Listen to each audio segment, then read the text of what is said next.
Não existe limite de investimento. Então, pelo amor de Deus, não venha dizer que é a mesma coisa. Aliás, modéstia à parte, graças a vocês, com minha modesta contribuição, nós tornamos o Ceará o estado de maior volume de investimento do Brasil. Não tem essa história de Rio Grande do Sul, de Minas Gerais, de Índia. O Ceará é o estado de maior volume de investimento do Brasil. E eu me orgulho disso. E somos reconhecidos nacional e internacionalmente por isso. Enquanto na União você controla a despesa primária e o investimento está dentro, aqui no Ceará nós controlamos despesa primária corrente. Segundo, na PEC 95, na emenda 95, educação e saúde está garroteado. Aqui no Ceará, educação e saúde estão fora da PEC 88. Então, deixa eu lhe ponderar. Eu gostaria que você desse uma lidinha da nossa emenda constitucional, desse uma lidinha na 95, porque são duas coisas totalmente diferentes. E é isso que eu estou mostrando. Se tivesse limite, nós aumentamos o gasto com saúde ano passado em 1 bilhão. Não seria possível aumentar em 1 bilhão.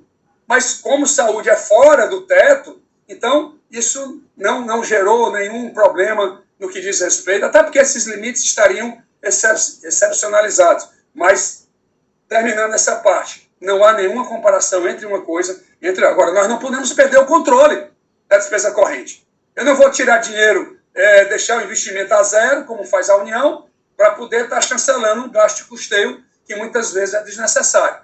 Essa é a razão da emenda constitucional 98. Agora, me soma a você, a gente tem que estar preocupado, isso não pode ser só uma demanda de salário, tem que ser uma demanda de fortalecimento do serviço público, isso eu concordo com você, eu acho que isso é fundamental, e é dentro desse propósito que eu estou me colocando aqui junto com vocês, aí analisando bem direitinho para ver o que é possível realmente ser recolocado da receita que chega, quanto a gente pode tomar para poder assegurar o servidor público bem estimulado, com bons planos de cargos e carreiras, com remunerações adequadas, e, portanto, até porque eu acredito que quando o servidor está bem remunerado, ele também se sente mais estimulado. Eu também sinto que a produtividade dele aumenta.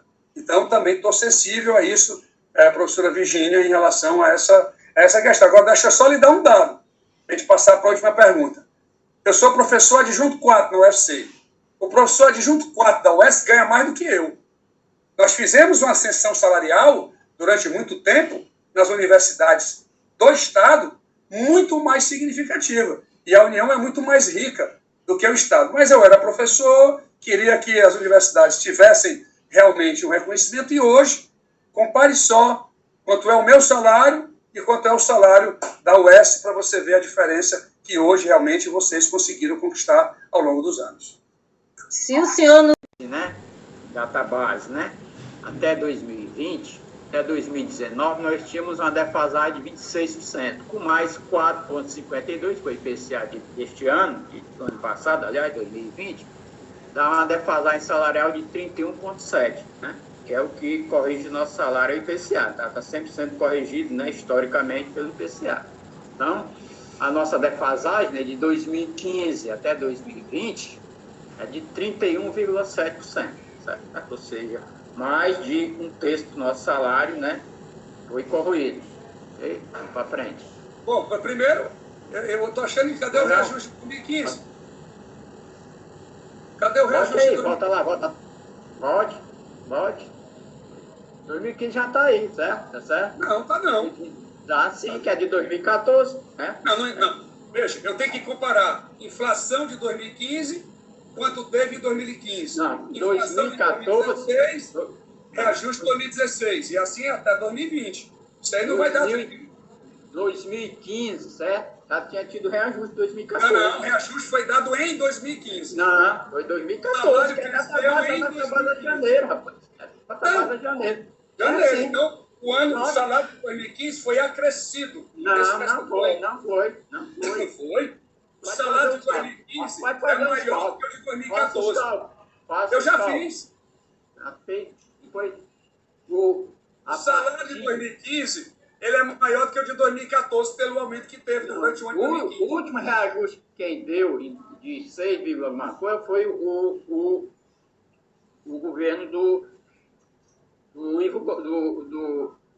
Gomes, já está falando do Ivo Gomes, que é isso, rapaz? É o Ivo Gomes, não, como é do Cid Gomes. Do Cid é Gomes. isso, rapaz. Do Cid Gomes, desculpa. Está isolando seu amigo aqui, tenha calma, tenha calma. Cid Gomes, tá certo? E no governo Camilo, teve 2% em 2017 e 3% em 2018. Foi assim, né? Entendeu? Então, é um calcule diferente, né?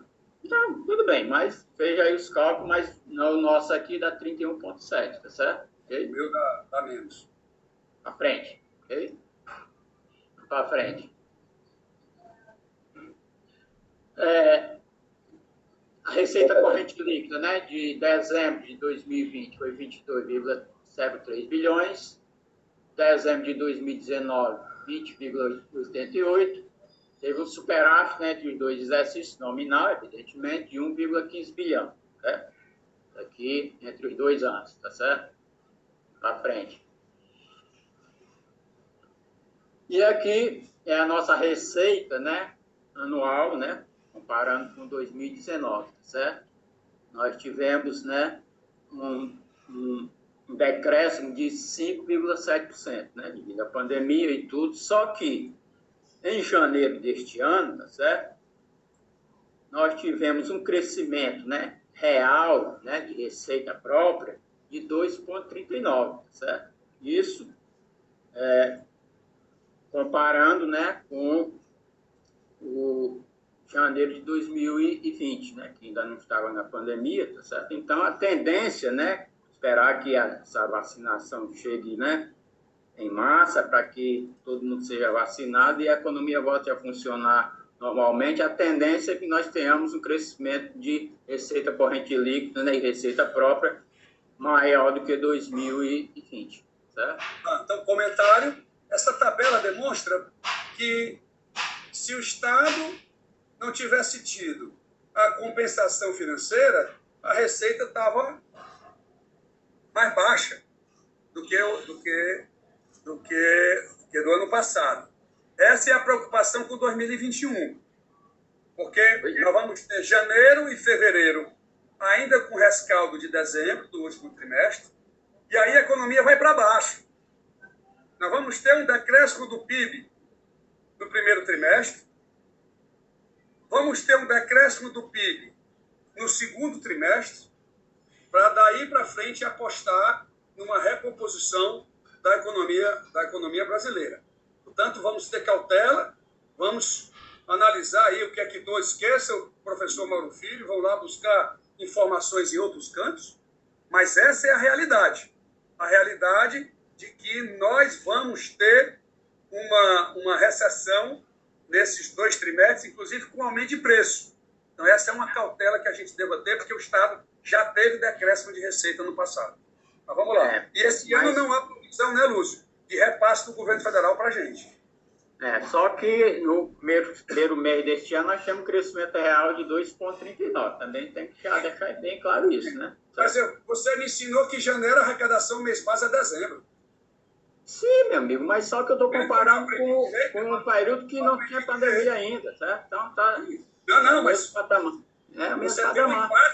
você tem um impacto na economia brasileira de 300 bilhões de reais do auxílio emergencial. Você teve uma expansão da demanda agregada. Não, mas em janeiro não teve isso, não. Janeiro do ano passado. Janeiro não. Janeiro é mês base, é dezembro. Sei, rapaz, eu sei disso, que é dezembro, lógico, que a receita é regime de caixa, né? Agora, só que eu estou falando de receita própria, falando da receita total do corrente, não, estou falando da receita própria do Estado, entendeu? Então, receita própria do Estado, em janeiro, cresceu 2,93%. Está aqui o relatório publicado pela Secretaria da Fazenda. 2,39%, aliás. Né? É isso.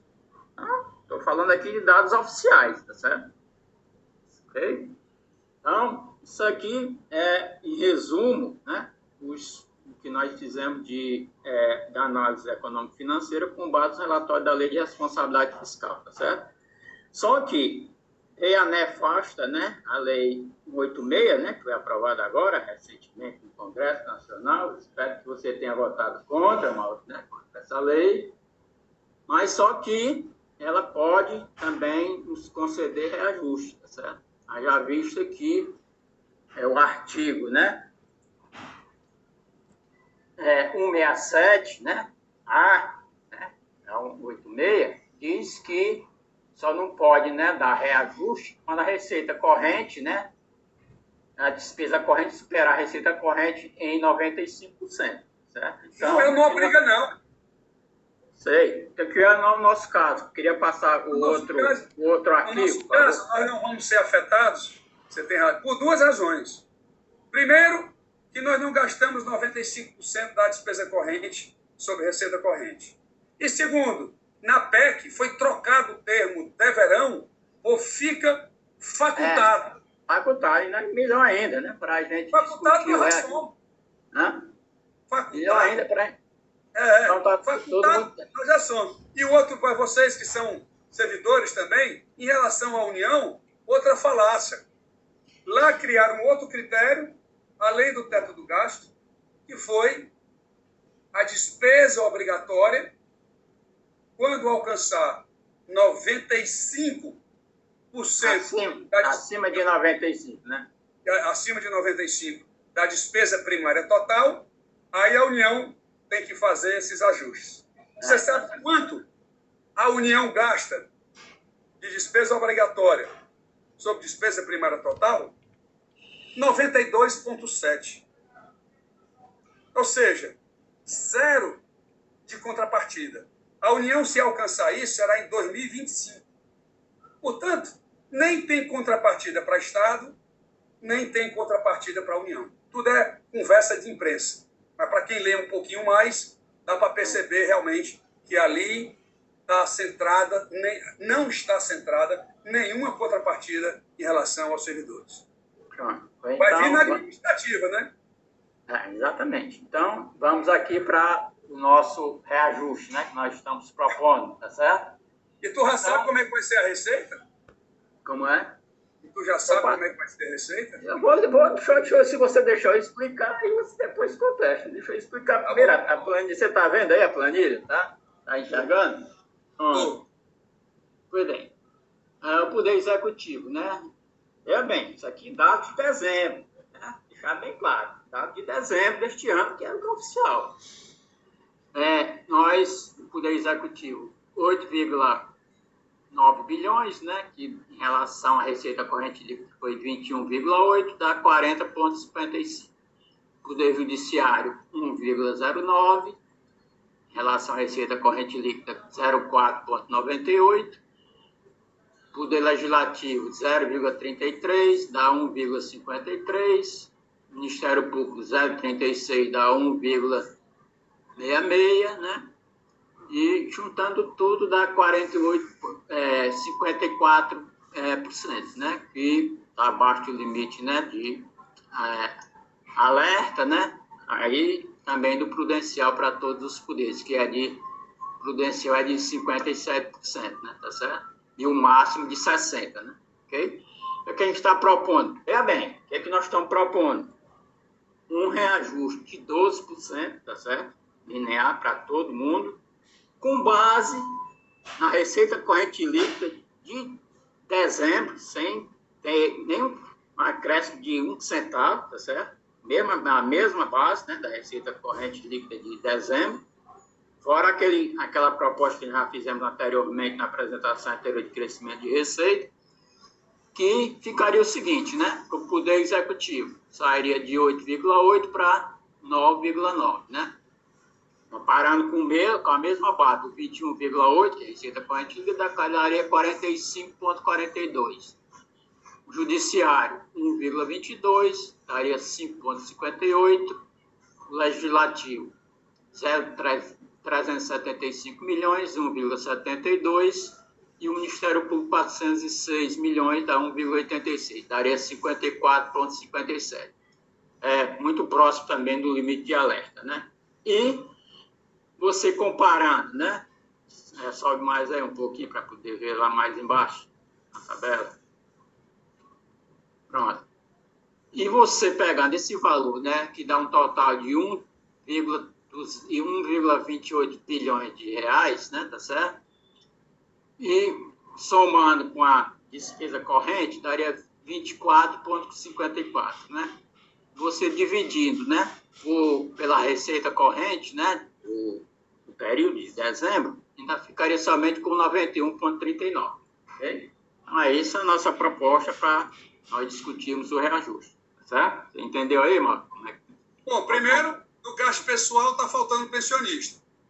Mas desestrutura tudo, porque para 2021 ele é obrigatório.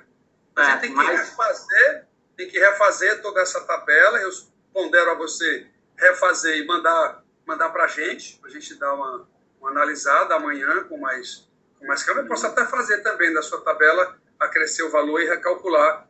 Mas isso, se tiver em planilha, tu pudesse mandar para o Fábio, eu faço isso. Aí a gente já fazia só mexer nas estruturas e ficava mais fácil da gente contribuir. Segundo ponto, além do pensionista, há uma estabilidade até o mês de junho inequívoco.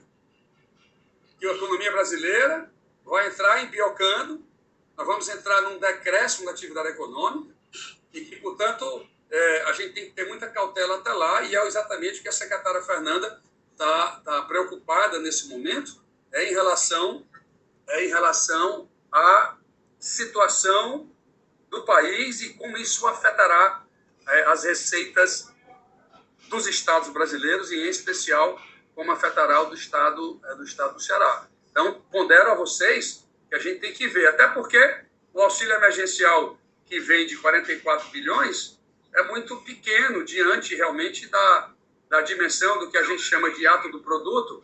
Ele é muito pouco para poder dar uma acelerada nessa atividade. Sobretudo se o Banco Central vier com aumento de taxa de juros amanhã. E o pessoal acha que a economia, como é que pode a economia estar reprimida e os preços estão aumentando, né? O que a gente chama lá em macroeconomia de estagflação, né? Ou seja, você tem decréscimo do PIB e aumento de preço. Então, isso precisa ser melhor avaliado nesses 3, 4 meses para a gente ter segurança do que efetivamente vai acontecer. E lembrando também que várias categorias, e a gente tem que ver esses impactos como um todo, a gente vai medir, várias categorias estão tendo acréscimo de folha. Correto? Mas se você for observar, ainda sobra, sabe quanto? Mais de 2 bilhões de reais para os gastos com despesa corrente, né? Mas não sobra porque tem um pensionista errado aí na sua conta. Eu sei, rapaz, mas mesmo com pensionista, você falou em torno de 900 milhões ano, né? 796, né? 800 milhões ano. Mesmo assim, ainda vai sobrar dinheiro que dá para discutir os 12% sem nenhum problema. O que eu estou ponderando também, Lúcio, a gente vai fazer, eu vou fazer, como você pediu, atualizar a tabela, lhe passar, certo? Seu WhatsApp, direitinho. A gente vai discutindo e marcar uma reunião para discutir, perfeito, né? Perfeito, perfeito. Porque é o seguinte, tem várias categorias que já estão com aumento. Nós vamos, a partir de janeiro de 2022, vão ter aumento. Porque em 2021, pela Lei Complementar 173, a gente está sem prover o aumento. Agora, em 2022, tem várias categorias que já estão com esse segmento assegurado, entendeu? Inclusive, essa nova metodologia, inclusive da própria Cefaz, que também vai incorporar o PDF no fixo e as gratificações incidentes sobre ela. A gente tem que ver esses impactos todos aí que possam representar. Eu acho isso não dá menos do que 700 milhões, viu, Lúcio? Dessas categorias que já estão com lei prontas e aprovadas. Mesmo assim, agora a gente queria esses dados, eu queria que você mandasse esses dados para poder eu ter como, né, fazer o cálculo, além do cálculo dos pensionistas. Né? Vamos pegar além dos pensionistas, nós vamos pegar cada lei que foi aprovada e vamos inserir essa previsão de valor, vamos passar para você, para a gente poder refazer esse cálculo aqui que você está falando, sem problema. Agora, seria bom que depois que tivéssemos, a gente vai ter que chegar que os dados são os publicados, né, que são os oficiais, né? É isso? Pois bem, o resultado nominal, tá certo? Nós tivemos disponibilidade de caixa do Estado, né, em dezembro, 5,69 bilhões, né? Desse montante, em torno de 2 bilhões de reais é não vinculado, certo? Os recursos. O resultado nominal foi 0,98 bilhão e a meta era menos 0,98, ou seja, a dívida, né, cresceu, né, diminuiu 0,98, né, e cresceu menos 0,98 e a meta era menos 0,37 bilhões, né, tá certo? Esse é o resultado nominal. Vamos para frente. Posso fazer um comentário? Pois não. Só para a gente compartilhar com os nossos companheiros. Resultado primário é receita primária menos despesa primária sem ter o pagamento da dívida. Resultado nominal, eu tenho que inserir o pagamento da dívida pública. Enquanto a União... Serviço da dívida. Enquanto a União... Serviço da dívida quer dizer amortização e juros. Enquanto a União ela não consegue fazer isso, o Estado do Ceará, quando ele faz isso, ele é obrigado, os Estados brasileiros, não ter o mesmo tratamento que a União. Ele é obrigado a pagar o serviço da dívida. E aí, quando o Estado paga, ele apresenta um déficit de R$1 bilhão, que é esse 0,98 que o Lúcio está apresentando aí. Por isso que é uma diferença entre resultado primário positivo e resultado nominal negativo, porque você incorpora também a obrigatoriedade do pagamento da dívida pública. Mas vamos lá. Bora para frente, né? Vamos nós. Aqui nós estamos propondo, né, crescimento de receita para o Estado, tá certo? Com base na revisão das margens de lucro da Lei 14.237 de 2008, né, que é o ICMS carga líquida. Nós fizemos um estudo sobre isso, né, que está até na panorama fiscal, né, do Observatório de Finanças Públicas do Estado do Ceará, que pertence à nossa Fundação Sintaf. Diferença de receita contábil fiscal, R$500 milhão, né, que é a parte de fiscalização. Recebimento da dívida, apenas R$400 milhões, né, de um total de mais de 11 bilhões, né, que nós temos de dívida ativa, daria um total de 2,3 milhões de reais. Essa é a nossa proposta para acrescentar receita, né, do Estado, certo? Para frente. Pode passar. E aqui a despesa de pessoal, né, do Poder Executivo de dezembro, certo? Você dividindo a despesa, que foi 8,87 bilhões por 21,88, que é a receita corrente líquida, dá 40,55, né? Quando o limite de alerta é 44,10 e o prudencial 46,55. Isso Poder Executivo, né? Ok? Bom, comentário, posso fazer? Pode. Finalmente, nós vamos acabar com essa divergência entre a realidade... Podia alguém fechar o microfone aí, por favor? Pois não? É o meu? Não, não é o teu não, não é o teu não. Não é o teu não, não é o teu não, Lúcio. Era alguém. Bom, explicar então, finalmente, com a aprovação da Lei Complementar 178, foi publicado no dia 13 de janeiro de 2021, acabou o que eu vou comentar agora, porque quando se apura gasto de pessoal, aqui na maior parte dos estados brasileiros, o gasto de pensionistas não entra. Então, os 796 milhões de gasto de pensionista do estado não está aqui dentro. Aí você engana o relatório, mas não engana o caixa, porque tem que pagar. Então, estados sérios, ele tem que fazer a contabilidade levando em conta o pagamento de pensionista. Ele não vai dar calote nos pensionistas. Então, quando a gente apura... Mas só Mauro, o que foi publicado é o que está isso aí, tá certo? O que está publicado é o que é oficial. Ô, Lúcio, me permite uma parte, por favor? Não. Secretário Mauro Filho. Eu estou querendo dizer, Lúcio... O memorial, né? A palavra está comigo? É só terminar aqui um pouquinho, por favor. O que eu estou querendo dizer é que essa discussão acabou, porque a lei agora já manda fazer desde o dia 21 de janeiro de 2021, porque o pensionista, aqui dá a entender para as pessoas como se o pensionista não fosse ser pago. O pensionista tem que ser pago, tem o direito de ser pago. Por isso que eu estou realçando, e aí nós vamos para 44,21%. É só para fazer esse arredondamento, mas alguém pediu para falar, Lúcio, aí. Não. Sou eu, Pedro Vieira do Sintaf.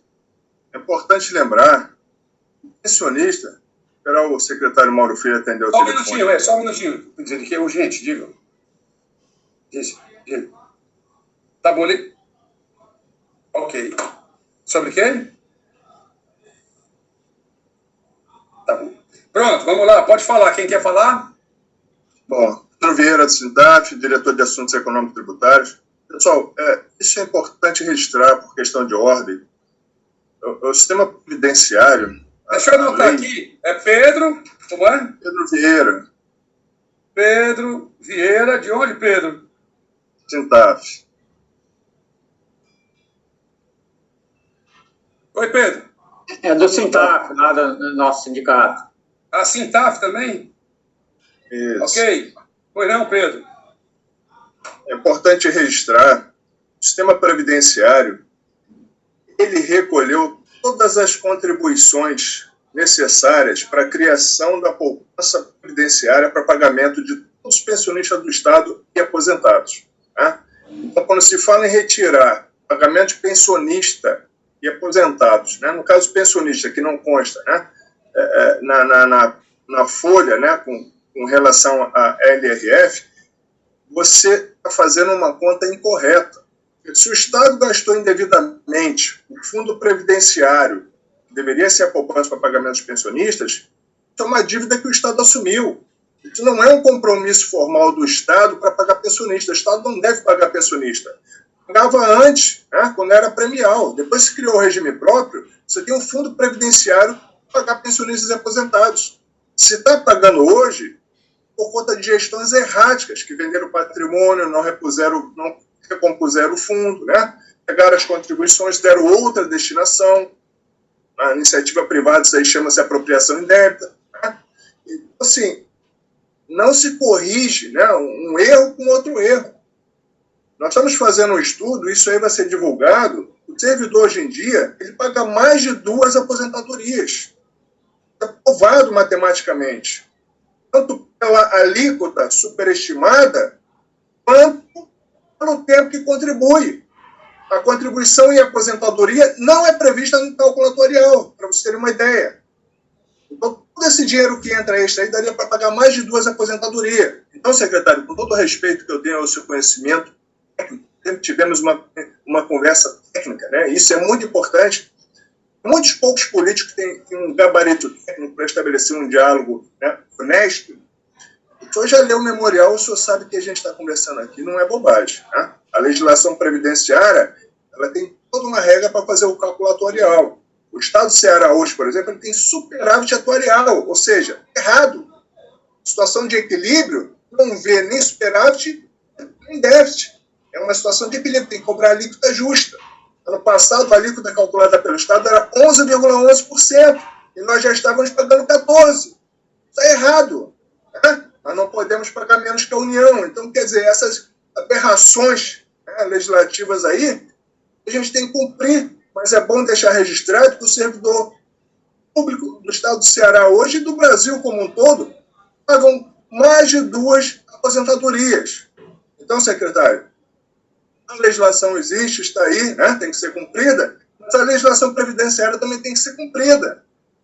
É importante deixar esse registro aqui. Eu sei que o senhor sabe que isso não é um diálogo si só, é um debate técnico. Mas tudo bem, vamos seguir. E vamos fazer o debate técnico, porque hoje, o que é pago com a contribuição do trabalhador, isso é abatido do gasto de pessoal. Agora, no Estado, hoje, do que você contribui? Depois que o Estado coloca 2 vezes o que o servidor coloca, o Tesouro ainda tem que colocar mais 1.546 bilhões por ano.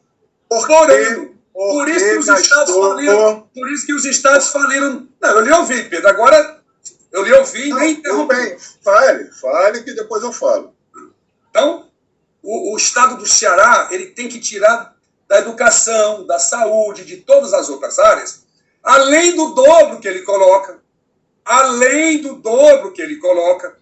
ele tem que colocar mais 1.546 milhões para poder pagar pensionistas e aposentados rigorosamente em dia, coisa que vários estados não fizeram isso durante vários anos. Então, não tem o superávit atuarial que você fala. Você está falando do Previd, da segregação de massa que eu fiz em 2013, que aí todos os servidores que entraram a partir de janeiro de 2014, esse fundo, o Previd, ele apresenta uma sustentabilidade atuarial concreta. Agora, o Funaprev, esse é dinheiro sacado na veia. O Tesouro é que paga. Por isso que pensionista, e agora não tem mais discussão, porque a lei já está devidamente aprovada, não tem essa história de pensionista pagar por um outro canto, esse outro canto não existe. O Tesouro, o caixa do Tesouro é um só. Não adianta a gente enganar o relatório de gestão fiscal, porque eu vou ter que tirar do caixa os 8.790, o que for, os 800 milhões de pensionistas que eu tenho que pagar no mesmo dia. O pensionista ele é pago no mesmo dia que é pago o servidor ativo. Portanto, eu quero ponderar que eu discordo, mas você disse que vai apresentar o estudo, passa para mim que a gente analisa, não tem nenhum problema, mas esse debate nós vamos fazer sim, para poder a gente deixar claro o perigo, né, que isso gera. E a Previdência ela desestruturou alguns estados brasileiros. Alguns estados, não todos. A União já foi dívida. Enfim, cada um tem a sua característica financeira. E aqui a gente vem sempre se antecipando para não deixar isso acontecer. Essa que é a minha preocupação. Então, concluindo, estou aberto, a gente faz um debate, inclusive, ao vivo, público. Você me dá o estudo, me dá uma semana antes, eu dou uma estudada, que eu tenho que recapitular. Eu tenho estudado muito PEC emergencial, tenho que estudar reforma tributária. A gente estava numa outra linha de estudo, mas eu gosto de estudar, eu digo muito para os meus alunos, eu gosto sempre de estar aprendendo. Então, esse estudo pronto, podem me chamar que eu vou lá fazer esse debate. Ótimo. Deixa eu só fazer uma contraposição. Aí eu vou fazer outra também, tá? Não, depois. Certo. Fundo previdenciário, gente, é um fundo formado com as contribuições calculadas através de calculatorial. Você calcula a alíquota, né? E vê quanto é necessário o valor da alíquota para depositar as contribuições do patrão, do Estado e do servidor durante 35 anos para formar o fundo previdenciário. Uma poupança, né? Cada servidor tem uma poupança. O secretário fala que fez a segregação de massa. A segregação de massa é uma confissão de dívida do Estado. Por que ele segregou massa? Porque ele não formou o fundo previdenciário durante 20 anos.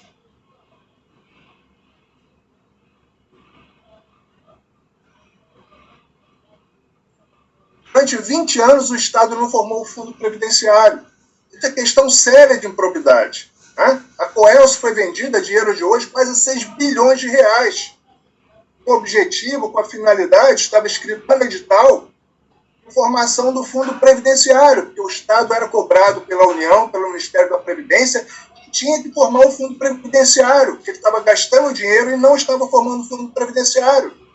Então, se você olhar o Funaprev hoje, o Prev Militar, são fundos financeiros, são dívidas do Estado, não tem nada a ver com previdência. Não está sujeito ao calculatorial. Você pega as contribuições do Estado, pega as contribuições do servidor e complementa. Né? Por quê? Porque o Estado gastou o dinheiro do fundo previdenciário. Isso é uma dívida, é um passivo do Estado. Não tem nada a ver com o cálculo previdenciário. O Estado tem a obrigação de zelar e honrar aqueles benefícios.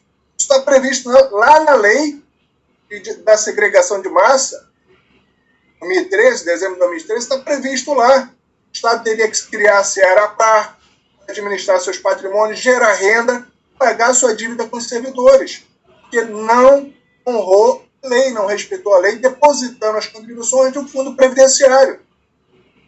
Não tem nada a ver. O Estado tem dívida lá que pagar 1,5 bilhão ao ano, né? Vai chegar a 5 bilhões daqui a 10 anos? Sim. Por quê? Porque não formou o fundo previdenciário como previa a lei. Tem mais um problema sério. O Estado está gastando fundo previdenciário do Previd. Fez um outro saque agora, né, no início do ano, e tirando mais dinheiro para pagamento de pensionistas que não pertencem ao Previd, são segurados de outro fundo, do Funaprev. O que acontece? O que vai acontecer? Vai chegar daqui a 10 anos, além da dívida do Funaprev, vai ter a dívida do Previd. Além de 5 bilhões, vai ter mais outros bilhões do Previd, porque está gastando o fundo previdenciário Previd indevidamente. Então, a questão da Previdência é complexa, mas a gente tem que se debruçar sobre as leis, compreender. Eu falar que tem déficit previdenciário, isso não é verdade. Quem fala em déficit previdenciário ou não conhece a lei, fala de forma deliberada mesmo, né? Justificar alguma questão. Nós tivemos lá na audiência pública, na Assembleia Legislativa, fiz uma exposição lá de 40 minutos, estava lá todo o corpo previdenciário, né, da CEPREV, hoje Cearaprev, e não fizeram uma crítica ao meu discurso, secretário. Era bom que o senhor estivesse lá. Mas eu vou lhe enviar novamente o memorial do regime próprio de previdência social, e vou lhe enviar a atualização do cálculo de quantas aposentadorias o servidor do Estado está pagando. Certo? Para a gente ter um debate técnico, marcar uma reunião específica de regime próprio de previdência social. Obrigado.